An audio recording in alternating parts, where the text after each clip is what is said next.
Hey, what's up guys? I'm Conrad Sewell and this is my timeline.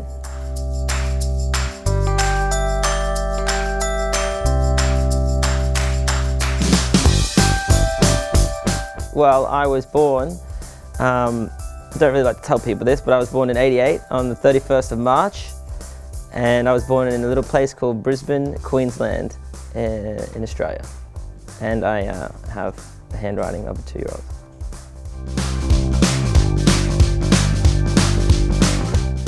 I think I was about 6 or 7, and I got the Fugees on tape, and I'd just seen Sister Act 2, and I was just mimicking Ryan Toby's High Note, No Happy Day. Fun fact, I actually wrote with him later in the track. Last year I hit him up on Facebook, and I said, hey dude, funny story, you're pretty much the reason I became a singer. And I heard that you wrote like Superstar for Usher and a bunch of Bieber songs for that. And he's like, I was like, would you like to write? And he's like, yeah, actually, I know Leo Cohen, who's the guy that signed me. And anyway, we ended up in the studio for a week. My first song was a song called Girl, obviously, because that's all you write about when you're that age. And I was 10 years of age, and it was about falling in love with a different girl from like every different continent, because I was so worldly, you know. Girl, all I need is you, turn my skies to blue, I really love you. Anyway, it was really bad, but it went on.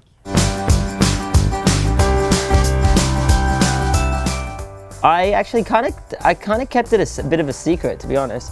I was more into sports and stuff, and I went to an all-boys Catholic school, so singing wasn't the coolest thing to do. I sang in like the choir, like the all-boys choir. That was sort of like when I started getting like picked to like do solos and stuff like that. But then when high school happened, I kind of just like kept it under wraps, and then I would sing to girls at parties, like bring them around the back of the house and sort of sing in their ear, but wouldn't tell anyone else.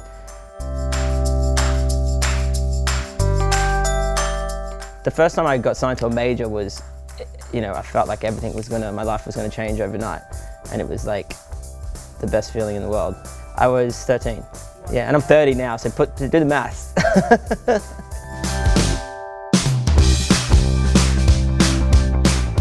I think the first time I felt like I had fans was when I started my band. We signed to Universal. I was like 18, and we played our first show. We played it with Avril Lavigne in Germany, and we supported her, and we like had like our little merch with our band t-shirts on, and we had all these girls lining up, and that was the first time I felt like people actually like cared, and that was an incredible feeling. So let's just put that down on the timeline. People caring.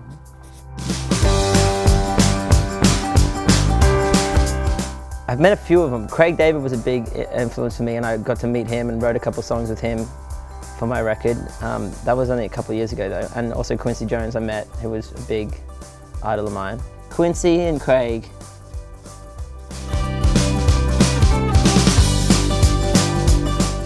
First show. Yeah. Okay, first show was in between that incredible first song I wrote and People Caring. Shows. Oh yeah, Firestone happened. That kind of changed a lot, didn't it? I better put that in.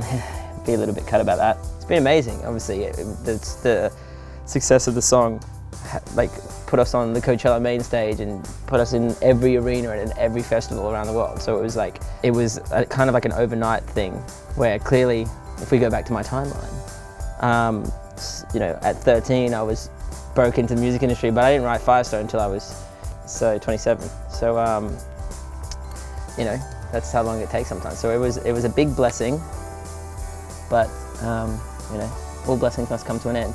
Which leads us to the next part of my timeline, where my songs are coming out. Let's talk about that. Right. So Firestone happened, we got off a few private jets, we got out of Vegas and Ibiza, because that was gonna kill me. And Healing Hands happened, which is, I think it was, that's the thing, in songwriting and in life, I feel like you have to go through these things in order to write certain songs. And for me, in order to write Come Clean and Healing Hands, I kind of had to live through that Firestone moment where I was drinking a little too much and you know, getting amongst it. So Healing Hands sits just after Firestone.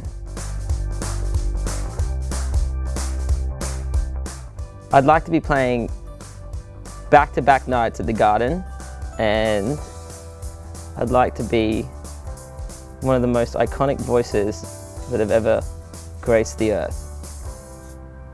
Just a couple of small goals. Back-to-back nights, I mean for a whole week straight. I hope you guys can make it. It's a while, so you've got a bit of time to prepare.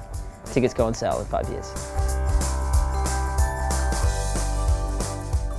Hey guys, thanks for watching. Make sure to subscribe for more videos from your favorite artist. And while you're here, check out these other videos.